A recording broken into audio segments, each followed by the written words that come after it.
Jack. Hola, bonjour, what's up?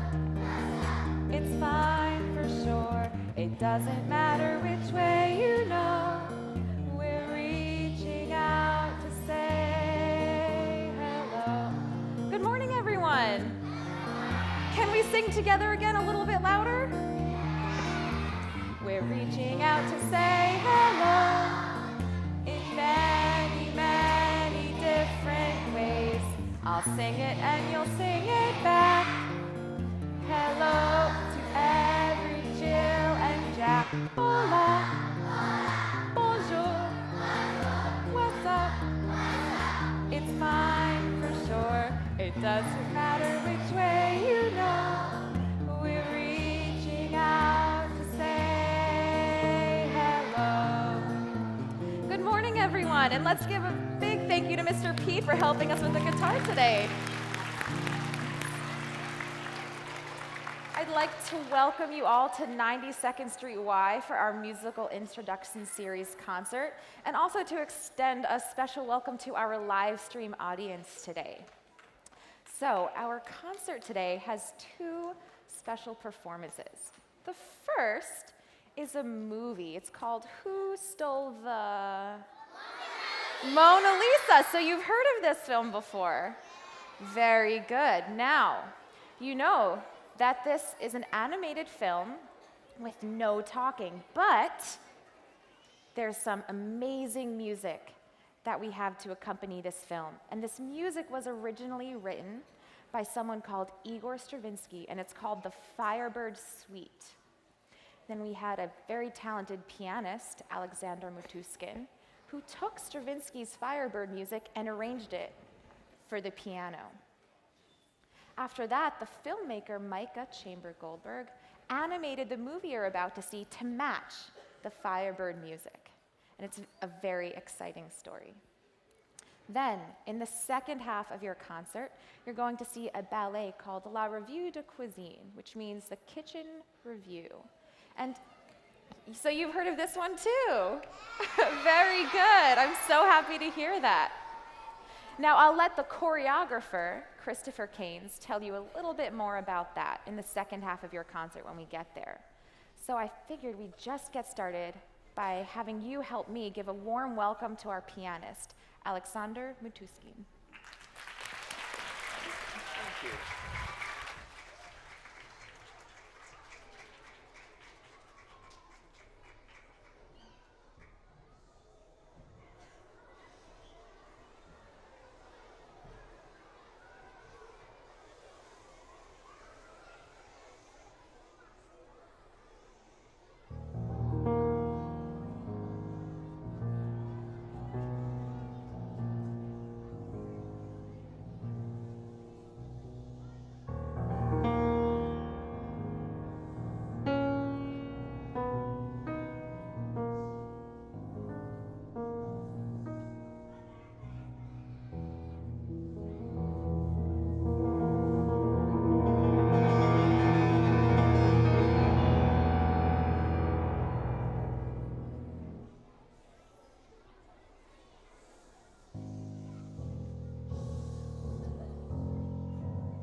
Good morning, everyone.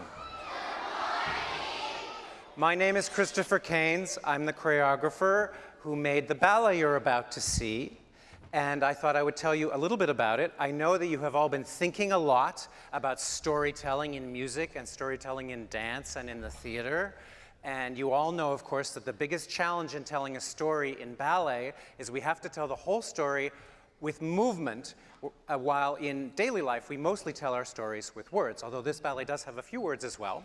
There are two ways of moving and telling a story in ballet. One is dancing, which is any kind of movement that's musical. You all know what that is. And the other is mime or pantomime.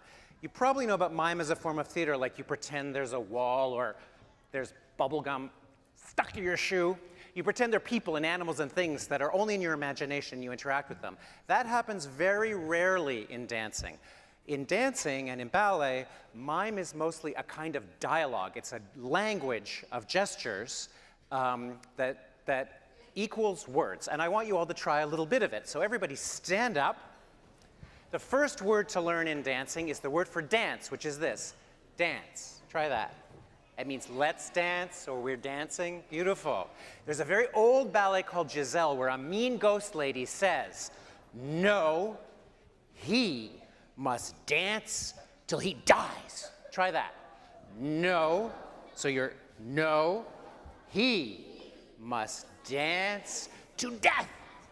So knowing that, I wonder how you might try to make up the movement words for a line that I have to do, or we had to invent for this ballet, which is, she must dance till she falls off. Madame Lid must dance till she falls out. So how would you do that? She must dance till she falls off. Great. Do that even bigger. Put your whole body in it. She must dance till she falls off. That the person who has to fall off, the character is Madame Lid. Try that. This is beautiful lid. This is the same gesture in the sign language of deaf people that means beautiful. Try that. Beautiful lid must fall off. So keep your eyes out for that one. Another really fun line in the ballet is Officer Broom when he says, I will not accept any disorder here in this kitchen on my watch. Let's do that one more time. Put your whole body in it, really big, okay? I will not accept any disorder. Bigger, disorder. Here on my watch. Now, the most important line in the whole story, and one of the most important things you can ever say in life is, I love you, which is like this. I love, hold your heart in your hands, you. Now, you all just told me that you love me, which is very nice, because we just met. I love you, too. So I have one little question for you. You can all be seated. We can take the house lights out. Where does the story you just saw and the story you're about to see happen?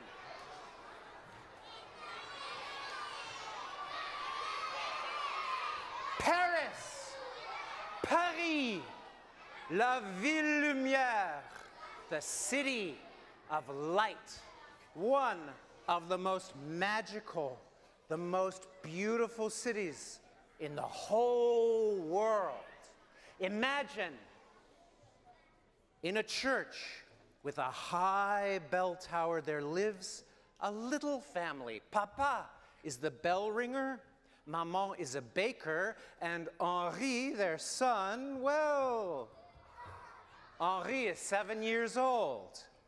Every morning, Papa and Maman have to get up very early because he has to ring the church bells, and she has to go to the local bakery, the boulangerie, to make bread and croissant for everyone in the neighborhood to eat for breakfast, leaving Henri all alone at home with his bear to get up and get ready for school and have breakfast by himself. But one morning, just after the Paris sun has risen and blown a kiss to the Eiffel Tower, which you saw in the movie just now, to awaken her, Henri himself is woken up by strange noises in the kitchen below. He gets up and he creeps downstairs with his bear to investigate, to see what's going on. And when he gets there, what does he see?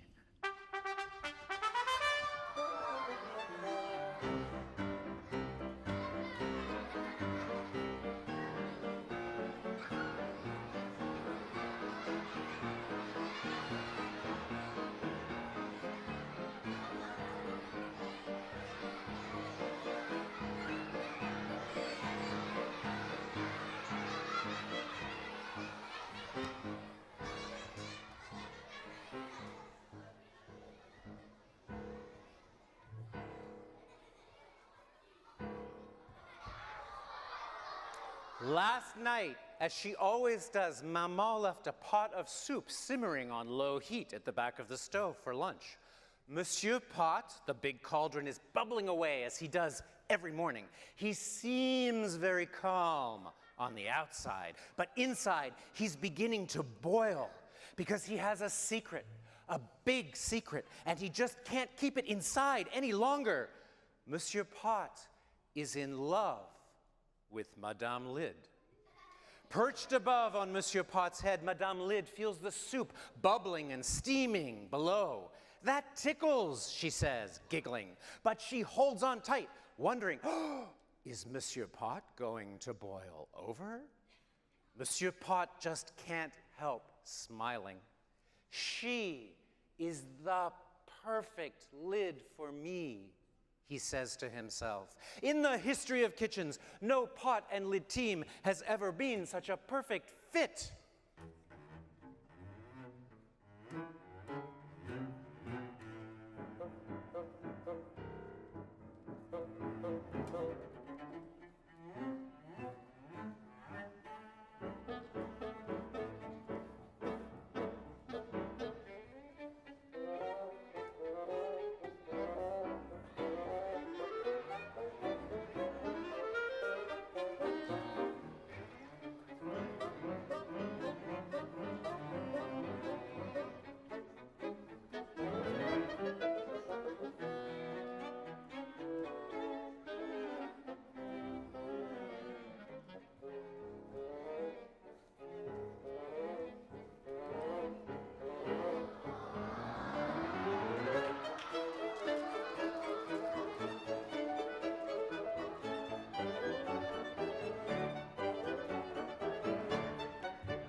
Meanwhile, at the other end of the kitchen, Madame Moulinette, the food processor, is processing every word she hears.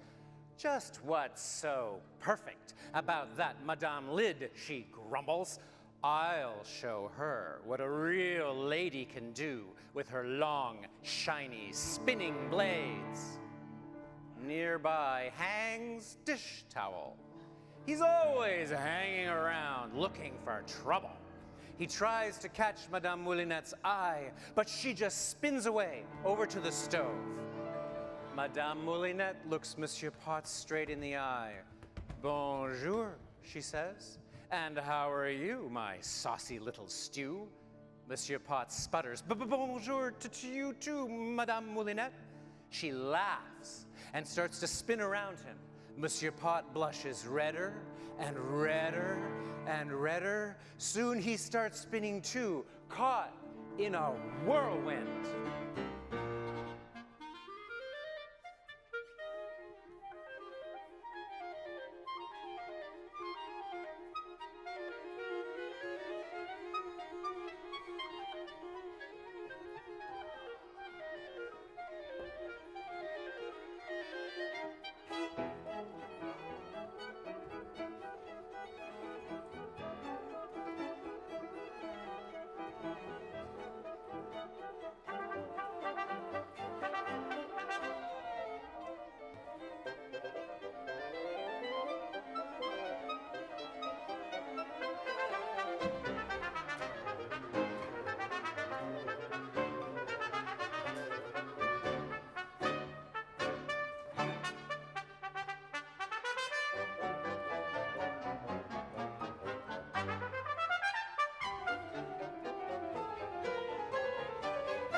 Oh, please, slow down, wails Madame Lid. You're going too fast. But Monsieur Pot hears not a word. He just keeps spinning.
Oh no! Monsieur Pot keeps spinning until he spins Madame Lid right off. She rolls away until she lies in a corner at the far end of the kitchen. With her rival safely dispatched, Madame Moulinette advances toward Monsieur Pot again, batting her eyelashes. She grabs a tomato from the countertop, quickly processes it, and applies the red juice as lipstick. Come on, you big, round, handsome pot, she cries. Dance with me. Meanwhile, Dish Towel approaches poor Madame Lid. Hey, he says, are you okay? That big old pot is so boring. But me, I'm just fun, fun, fun. How's about a dance?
Officer Broom, the kitchen's self-appointed policeman, is furious.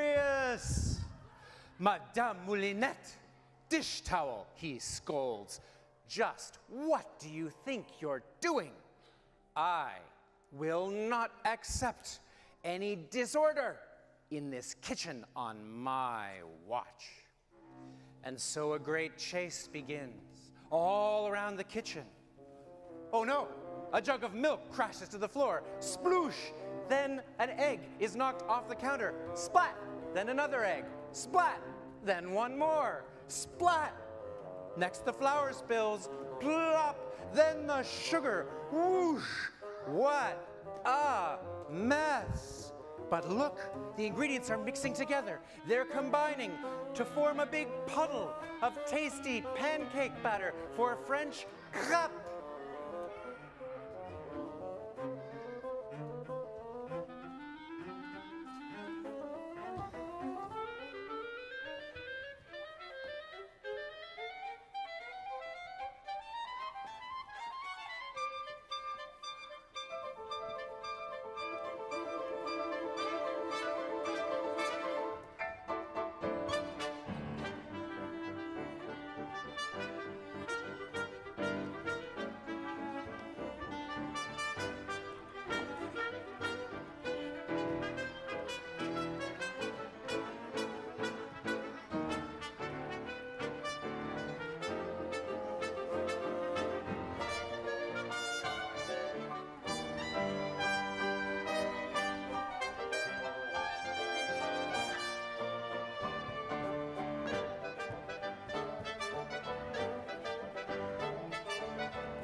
Monsieur Pot slowly returns to his senses. Madame Lid, where are you? He wails. Hélas, she is nowhere to be found. Oh, what have I done? He cries. Officer Broom and Monsieur Pot search the kitchen from top to bottom. They look everywhere except in the puddle of crepe batter. The evidence is conclusive. Madame Lid has disappeared. It's all my fault, Monsieur Pot cries. I loved Madame Lid so much. We fit together so perfectly. Why did I abandon her to dance with that clever Madame Moulinette? Oh, she had me so confused with her long, shiny, spinning blades. Monsieur Pot weeps hot tears under the watchful eyes of a few sympathetic old onions. Oh, Monsieur Pot. They say, All this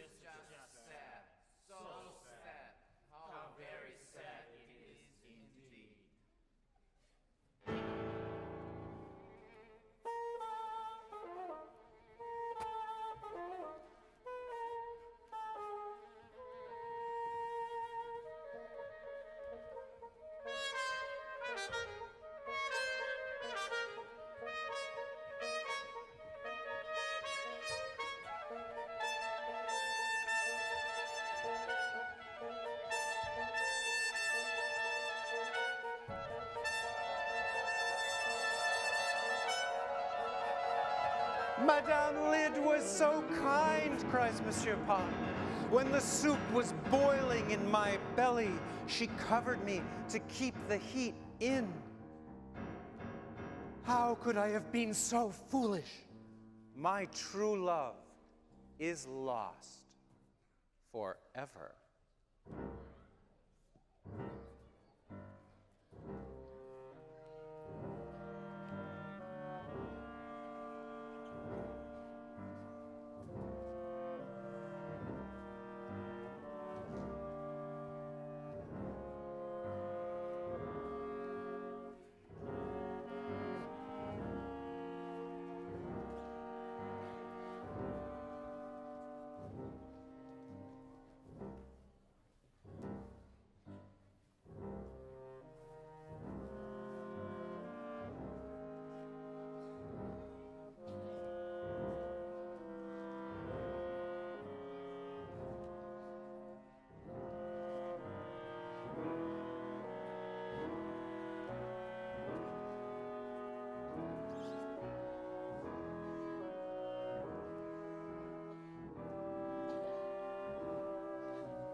Officer Broom tries to make Monsieur Pot feel better. Pull yourself together, mon ami, he says. Let's clean up a bit so we can see the situation more clearly.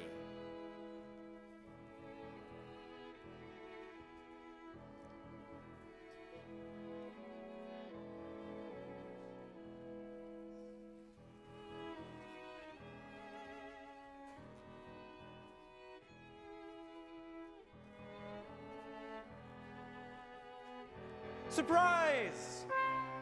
Officer Broom discovers Madame Lid hidden under the puddle of crepe batter. He helps Madame Lid up and summons dish towel to wipe the batter off. There you are, says Officer Broom, all clean now. Forgive me, says Monsieur Pot. Oh, I forgive you, says Madame Lid. I love you, says Monsieur Pot. I love you too, she replies. Officer Broom is once again becoming a little concerned about the lack of order in his kitchen.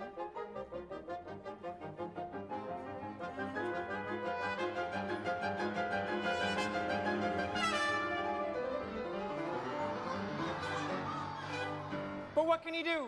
It's time to celebrate.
Now it's time to say adios, amigos. It's time to say goodbye. We'll remember every song we sang, every low and every high. And the next time we're together, making music side by side, we'll keep listening and laughing and learning until it's time to say goodbye. We'll be listening and laughing and learning until it's time to say goodbye. Thank you again for joining us at 92nd Street Y, and for those of you who tuned into our live stream.